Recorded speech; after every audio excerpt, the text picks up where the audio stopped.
AWS cloud real interview questions and answers के इस video series के दूसरे वीडियो में आप सबका स्वागत है। Welcome to DevOps article YouTube channel. चलिए दोस्तों, देखते हैं आज के वीडियो में हम कौन से क्वेश्चंस और आंसर को कवर करने वाले हैं। सो दोस्तों, जैसे कि आप देख रहे हैं, ये जो टेक्निकल राउंड के क्वेश्चंस होते हैं, इसको हम आज डिस्कस करेंगे। सो बेसिक क्वेश्चंस को मद्देनज़र रखते हुए इसको हम बेसिक से लेकर एडवांस तक लेके जाएंगे और इसको कवर करने की कोशिश करेंगे। सो पहला क्वेश्चन ये है कि do you know how to create EC2 instance. ये क्वेश्चंस आपको डेफिनेटली पूछा जाएगा।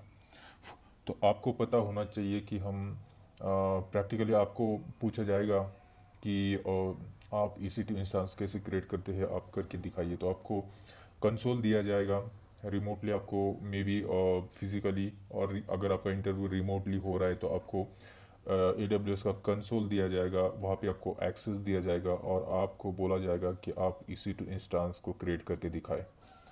ओके, तो चलिए हम लोग इसको क्रिएट करके देखते हैं। AWS की कंसोल में मैंने लॉगिन कर लिया है।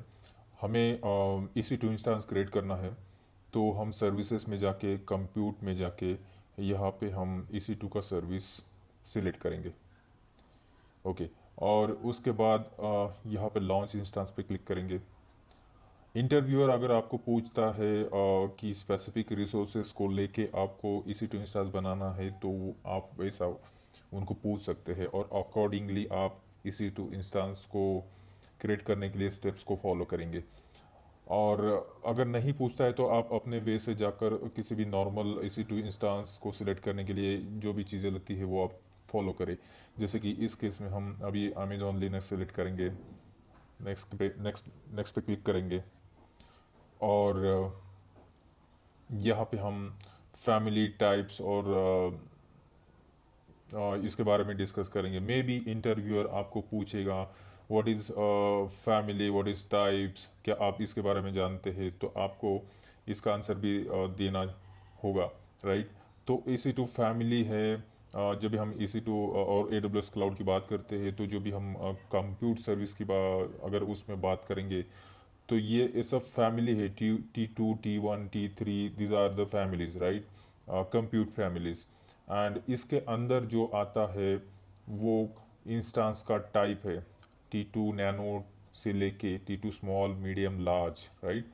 सो आपको ये चीज़ें एक्सप्लेन करनी है अगर इंटरव्यूअर आपको पूछता है तो, राइट। सो हम नेक्स्ट करते हैं। यहाँ पे आपको इससे रिलेटेड भी क्वेश्चंस मे बी इंटरव्यू आपको पूछेगा। यहाँ पे पूछ सकता है कि व्हाट इज सबनेट, राइट, और कितने सबनेट किस चीज़ के अंदर आते हैं, कौन से जोन के अंदर, कौन से रीजन के अंदर कितने अवेलेबिलिटी जोन आते हैं। ये सारे कॉमन क्वेश्चंस मे बी आपको पूछ सकता है आप अगर EC2 इंस्टेंस क्रिएट कर रहे हो, राइट। सो यहाँ पे हम नेक्स्ट करते हैं। यहाँ पे भी और सिमिलरली सारे ऑप्शंस के रिलेटेड क्वेश्चंस आपको पूछे जा सकते हैं। तो आप ये अपने दिमाग में लेके चलिए कि आप अगर EC2 इंस्टेंस आपको क्रिएट करने के लिए बोला है, तो उसके रिलेटेड जो भी ऑप्शंस यहाँ पे आते हैं उसके रिलेटेड सवाल आपसे पूछे जा सकते हैं ड्यूरिंग दिस प्रैक्टिकल सेशन। अभी हम डिफ़ॉल्ट सेटिंग्स के साथ आगे बढ़ते हैं। यहाँ पे एक टैग ऐड कर लेते हैं, test. Okay, test server. Then next पे क्लिक करते हैं। यहाँ पे हम बाय डिफ़ॉल्ट ऑप्शंस के साथ जाते हैं। SSH पोर्ट को फ़िलहाल हम लोग अलाउ करते हैं यहाँ पे अभी, और सिक्योरिटी ग्रुप को हम यहाँ पे सिलेक्ट करते हैं। बाय डिफ़ॉल्ट जो सिक्योरिटी ग्रुप है हम उसको सिलेक्ट कर लेते हैं। देन रिव्यू एंड लॉन्च पे क्लिक करते हैं और डिफ़ॉल्ट सेटिंग के साथ ही आगे बढ़ते हैं। इंस्टेंस को लॉन्च करते हैं। अभी यहाँ पे आपको की पेयर से रिलेटेड भी सवाल पूछे जा सकते हैं, राइट। तो फिलहाल हम एक एक सवाल को कवर करेंगे। अभी हम डिफ़ॉल्ट जो हमारा पहला क्वेश्चन है उसी के साथ आगे बढ़ते हैं। तो यहाँ पे मैं एग्जिस्टिंग की पेयर को सिलेक्ट करूँगा। मेरा कोई की पेयर नहीं है तो मैं एक नया की पेयर यहाँ पे टाइप करूँगा। इसको भी मैं नाम देता हूँ टेस्ट, और इसको डाउनलोड कर लेता हूँ। उसके बाद लॉन्च इंस्टेंस पे क्लिक करेंगे। तो ये हमारा व्यू इंस्टेंस पे क्लिक करने के बाद हम देख सकते हैं कि हमारा EC2 इंस्टेंस हमारा लॉन्च हो रहा है। तो इस तरह से आप अगर आपका प्रैक्टिकल क्वेश्चंस आपको पूछा गया है इंटरव्यू में, तो आप स्टेप बाय स्टेप आपको जो भी इसके रिलेटेड अगर सवाल पूछे तो स्टेप बाय स्टेप धीरे धीरे प्रैक्टिकल करते हुए आपको अगर रिलेटेड सवालों का भी अगर क्वेश्चन पूछा है तो उसके आंसर्स आपको देने होंगे। ओके, सो यहाँ पे रिफ्रेश कर लेते हैं और ये EC2 इंस्टेंस रनिंग हो रहा है, इनिशियलाइज हो रहा है। तो चलते अपना जो नेक्स्ट क्वेश्चन है उसके ऊपर। Do you know about EC2 instance types, what are they? So क्या आपको EC2 इंस्टेंस के टाइप्स पता है, और है तो वो क्या है? ये सवाल आपको पूछा जा सकता है, राइट? सो EC2 इंस्टेंस के टाइप्स के बारे में बात करेंगे तो आप इंटरव्यूअर को बता सकते हैं कि EC2 इंस्टेंस के टाइप्स जनरली कैटेगराइज किए गए हैं, जैसे कि जनरल पर्पस के लिए EC2 इंस्टेंस किस तरीके से यूज़ और क्या यूज़ केस है EC2 इंस्टेंस का, उसके अकॉर्डिंगली EC2 इंस्टेंस के टाइप्स डिफाइन किए गए हैं। तो उस कैटेगरी को अगर हम यहाँ पे डिफाइन करेंगे तो जनरल पर्पस का एक कैटेगरी है, देन कंप्यूट ऑप्टिमाइज है, मेमोरी ऑप्टिमाइज है, एक्सेलरेटेड कंप्यूटिंग ये एक यूज केस हो सकता है, स्टोरेज ऑप्टिमाइज है, इंस्टेंस फीचर्स है। तो आप ये सारे ऑप्शंस को बता सकते हैं, और साथ ही साथ आप ये बता सकते हैं कि जनरल पर्पस ये EC2 इंस्टेंस का एक टाइप्स है और इसका यूज़ केस क्या है आप बता सकते हैं कि जनरल पर्पस यानी कि मुझे मेमोरी, CPU और बाकी सारे हार्डवेयर रिलेटेड मेरे जो कंप्यूट से रिलेटेड जो रिसोर्सेस है उसकी मुझे बैलेंस और इक्वली मुझे रिक्वायरमेंट है। मुझे ज़्यादा मेमोरी नहीं चाहिए, ज़्यादा CPU भी नहीं चाहिए और ज़्यादा स्टोरेज भी नहीं चाहिए। तो उस केस में general purpose is the correct compute for my requirement. तो आपको ये रीज़न बताने होंगे कि जनरल पर्पस कब यूज़ करना है, कंप्यूट ऑप्टिमाइज कब करना है, मेमोरी ऑप्टिमाइज कब करना है। आई होप आप समझ गए होंगे। अगर मुझे मेमोरी ज़्यादा मेरे एप्लीकेशन को या फिर मुझे मेरे जो भी रिसोर्सेस मैं कंप्यूट का बना रहा हूँ तो उसके लिए अगर मेमोरी की ज़्यादा ज़रूरत है, मैं मेमोरी ऑप्टिमाइज EC2 इंस्टेंस को चूज़ करूँगा। मुझे स्टोरेज चाहिए ज़्यादा तो मैं स्टोरेज ऑप्टिमाइज इंस्टेंस को चूज़ करूँगा। सिमिलरली आपको ये सारे ऑप्शंस को यहाँ पे एक्सप्लेन करना है। आगे बढ़ते हैं। सो तीसरा जो क्वेश्चन है वो आपको पूछा जा सकता है, what is region and availability zone.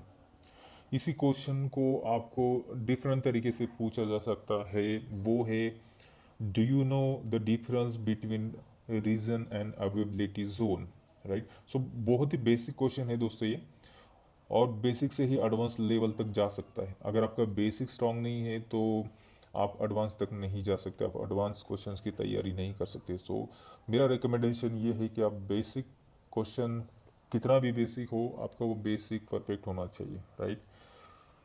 So difference between region and availability zone क्या है, आपको इसके बारे में एक्सप्लेन करना है, राइट? तो दोस्तों ये एक डायग्राम में यहाँ पे आपको दिखाना चाहूँगा। अमेजॉन AWS सर्विस के अंदर रीजन और अवेबिलिटी जोन में क्या डिफरेंस है। ओके, सो रीजन आप बता सकते हैं, region is a geographical location, right? जैसे कि आप इस डायग्राम में देख रहे हो, ये जियोग्राफिकल एक मैप है जहाँ पे ग्लोबली AWS के रीजन अवेलेबल है, लोकेशंस अवेलेबल है, right? So region is nothing but geographical location where the AWS services is available, right? And now what is the availability zone? So availability zone is nothing but it's a separate uh, kind of a data center, you can say. Okay, so it's a data center within that region. So मान लीजिए मेरा एक Mumbai reason है, similarly US में बहुत सारे regions है, right? Okay, सो Europe में बहुत सारे रीजन्स है। सो वो एक रीजन के अंदर जो डेटा सेंटर्स है तो उसको हम लोग अवेबिलिटी जोन बोलते हैं, right? So different in between that, region is global wise and availability zone is a part of the region within that, right? और वो अवेबिलिटी जोन के अंदर हम लोग अपना मल्टीपल रिसोर्सेज हम लोग यूज़ कर सकते हैं AWS क्लाउड के लिए, राइट? सो आप इस तरह से उसको इंटरव्यू में आप एक्सप्लेन कर सकते हो, राइट। आगे बढ़ते हैं। ओके, क्वेश्चन नंबर फोर्थ आपको पूछा जा सकता है, what is the minimum and maximum count in availability zone, और what is the minimum availability zone in any region. अगर आपने वाकई AWS पे काम किया है तो आपको पता होना चाहिए कि what is the minimum count, और कितने मिनिमम अवेबिलिटी जोन होते हैं और मैक्सिमम कितने अवेबिलिटी जोन होते हैं किसी भी रीजन के अंदर, right. So minimum could be 2, ध्यान रखिए। किसी भी रीजन के अंदर अगर कोई अवेबिलिटी जोन है, ओके, तो उसका पर्पज ही है, अवेबिलिटी जोन का पर्पज आपको पता है, right. I hope you understand that. तो मिनिमम 2 ही होने चाहिए, राइट, और होते हैं। और मैक्सिमम 5 या 6 अवेबिलिटी जोन है। आप AWS क्लाउड के ऊपर लॉगिन करें, ओके, आप AWS क्लाउड के ऊपर लॉगिन करें और आप यहाँ पे जाए,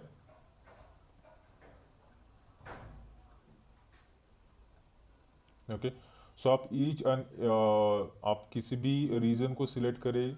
मान लीजिए इस केस में हम US इसको सिलेक्ट करते हैं, तो यहाँ पे आप इंस्टेंस क्रिएट करें और चेक करें, आपको पता चल जाएगा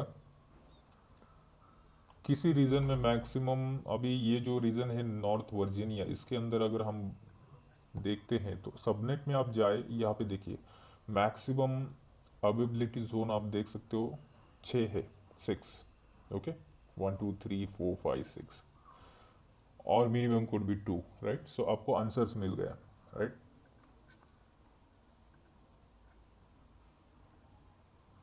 तो चलिए नेक्स्ट क्वेश्चन की बात करते हैं।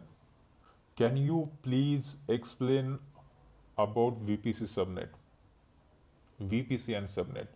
और यही क्वेश्चन को आपको इस तरीके से पूछा जा सकता है कि आप VPC एंड सबनेट के बारे में बताइए, क्या डिफरेंस है उसके बीच में, तो आप उसको एक्सप्लेन करिए, राइट।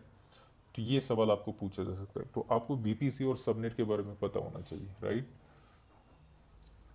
तो VPC और सबनेट को एक्सप्लेन करने के लिए मैं यहाँ पे एक डायग्राम आपको यहाँ पे दिखा रहा हूँ, ओके। सो यहाँ पे आप देख सकते हैं, ये जो AWS का क्लाउड आपको दिख रहा है, यहाँ पे मैं मेरा माउस मैं यहाँ पे लेके जा रहा हूँ। AWS क्लाउड का जो आइकॉन आपको दिख रहा है, ये AWS का क्लाउड है, ओके। और AWS क्लाउड के अंदर VPC बनाया, राइट। सो VPC क्लाउड आप यहाँ पे देख सकते हैं। तो VPC is nothing but virtual private cloud. So ये एक आइसोलेटेड और लॉजिकल आइसोलेटेड एक क्लाउड AWS हमें एक ऑफर करता है कि यहाँ पे हम अपना खुद का एक प्राइवेट क्लाउड बनाए, that is virtual private cloud, okay. So VPC is a isolated virtual private cloud, logically isolated, okay. And subnet is nothing but subnet is the, you know, the component within that VPC. So subnet आप explain कर सकते हो, VPC के अंदर हम subnet बनाते हैं और वहाँ पे हम पब्लिक सबनेट बना सकते हैं, प्राइवेट सबनेट बना सकते हैं। पब्लिक सबनेट के अंदर पब्लिक IPs और पब्लिक सबनेट होंगे, ओके। और प्राइवेट सबनेट के अंदर प्राइवेट IPs और प्राइवेट सबनेट हो सकते हैं, राइट। तो आप इस तरीके से अगर टेक्निकल डायग्राम को अगर देखेंगे तो आपको पता चल जाएगा, और आप इसके ऊपर और भी ज़्यादा अच्छे तरीके से बात कर सकते हो अगर आप टेक्निकल डायग्राम को देखते हुए उसको एक्सप्लेन करोगे, ओके। यहाँ पे और एक डायग्राम मैं आपको दिखाना चाहूँगा। VPC है और VPC के अंदर अलग अलग सबनेट बनाए, private subnet, public subnet, okay. So public subnet public facing अपने जो भी रिसोर्सेज होते हैं, वेब सर्वर हो सकता है, एप्लीकेशन सर्वर हो सकता है, that is in a public subnet. And अपने कुछ प्राइवेट सर्वर हो सकते हैं, अपना डेटाबेस हो सकता है, तो वो प्राइवेट सबनेट के अंदर हम बनाते हैं, ओके। सो आपको थोड़ा बहुत आइडिया आया होगा कि प्राइवेट सबनेट क्या है, पब्लिक सबनेट क्या है, VPC क्या है, राइट। सो आपको ये चीज़ों को थोड़ा सा एक्सप्लेन करना है। आगे बढ़ते हैं। How many subnet we can create under one VPC। तो ये क्वेश्चन आपको AWS के फ्रिक्वेंटली आस्क क्वेश्चन जो होते हैं वहाँ पे आपको मिल जाएगा, लेकिन मैं अभी आपको बता दूं, आप आप 200 200 सबनेट एक वीपीसी के अंदर क्रिएट कर सकते हैं, right. So it's a default 200 आप क्रिएट कर सकते हैं, और ऑफ कोर्स अगर उससे ज़्यादा की डिमांड है तो हम वो भी क्रिएट कर सकते हैं, आपको AWS से बात करनी होगी उसके लिए। नेक्स्ट क्वेश्चन की बात करते हैं, what are the components of Amazon VPC. So जब भी हम वीपीसी की बात करते हैं तो जब भी वीपीसी क्रिएट करते हैं तो उसमें बहुत सारे कंपोनेंट्स आते हैं, और जब आप वीपीसी क्रिएट करोगे तो आपको पता चल जाएगा कि उसके लिए क्या क्या चीज़ें लगती है, तो वही वीपीसी के कंपोनेंट है। आप विंटर में बता सकते हो, जब भी आप वीपीसी क्रिएट करोगे तो आपको सबनेट लगता है, इंटरनेट गेटवे लगता है, नेट गेटवे लगता है, वर्चुअल प्राइवेट गेटवे लगता है, राइट। पेयरिंग कनेक्शन लगता है, VPN एंड पॉइंट्स लगते हैं, egress only internet gateway, these are the components, right. Default में अगर आप बात करेंगे तो सबनेट होता है, इंटरनेट गेटवे होता है, नेट गेटवे होता है, वर्चुअल प्राइवेट गेटवे होता है, okay. These are the basic things और basic components whenever we create a VPC, these are the basic components you can mention in your interview, right। तो हो सकता है आप अगर ये कंपोनेंट की बात करेंगे तो आपको उसी से रिलेटेड सवाल पूछा जा सकता है, तो आपको प्रिपेयर रहना होगा कि what is net gateway, what is internet gateway, what is subnet, तो उसके बारे में भी आपको पढ़ के जाना चाहिए इंटरव्यू में। ओके, नेक्स्ट क्वेश्चन के बारे में बात करते हैं, how do you protect on EC2 instance from accidental termination. Okay, so जब हम EC2 इंस्टेंस क्रिएट करते हैं दोस्तों, तो वहाँ पे एक ऑप्शन होता है, राइट। लेट्स से हम एक EC2 इंस्टेंस क्रिएट करते हैं और सिलेक्ट करते हैं AMI को, यहाँ पे नेक्स्ट करते हैं, ओके, इंस्टेंस को सिलेक्ट करते हैं, ओके। यहाँ पे देख सकते हैं enable termination protection, this up, ये option protect against accidental termination, अगर ये ऑप्शंस को मैं इनेबल करता हूँ तो ये मेरा जो इंस्टेंस है, ये कुछ भी हो सकता है, मेरा एप्लीकेशन सर्वर हो सकता है, डेटाबेस सर्वर हो सकता है। क्वेश्चन ये है कि आप उसको प्रोटेक्ट कैसे करोगे। तो ये ऑप्शंस को अगर आप इनेबल करोगे तो ये एक्सीडेंटली अगर किसी से टर्मिनेट भी हो जाता है तो ये होगा नहीं, because of protect against accidental termination, ये ऑप्शंस को हमने इनेबल कर दिया है। तो आपको इंटरव्यू में आपको ये बताना है कि जब भी हम इंस्टेंस क्रिएट करेंगे वहाँ पे एक फीचर होता है, एक ऑप्शंस होता है जो हमें इनेबल करना होगा, protect against accidental termination, okay. So last question की बात करते हैं, is it possible to move EC2 instance into other region और अवेलेबिलिटी जोन। सो ये क्वेश्चन थोड़ा सा ट्रिकी है दोस्तों, अगर आपने वाकई काम किया है तो ये आपको पता होना चाहिए, और यही जानने के लिए इंटरव्यूअर आपको ये क्वेश्चन पूछ सकता है। तो इस क्वेश्चन का आंसर है नो। अगर आपने ऑलरेडी इंस्टेंस क्रिएट किया है, राइट, और आपको वो इंस्टेंस को किसी और रीजन में या फिर किसी और अवेलेबिलिटी जोन में उसको ट्रांसफ़र करना है तो आप डायरेक्टली उसको ट्रांसफ़र नहीं कर सकते।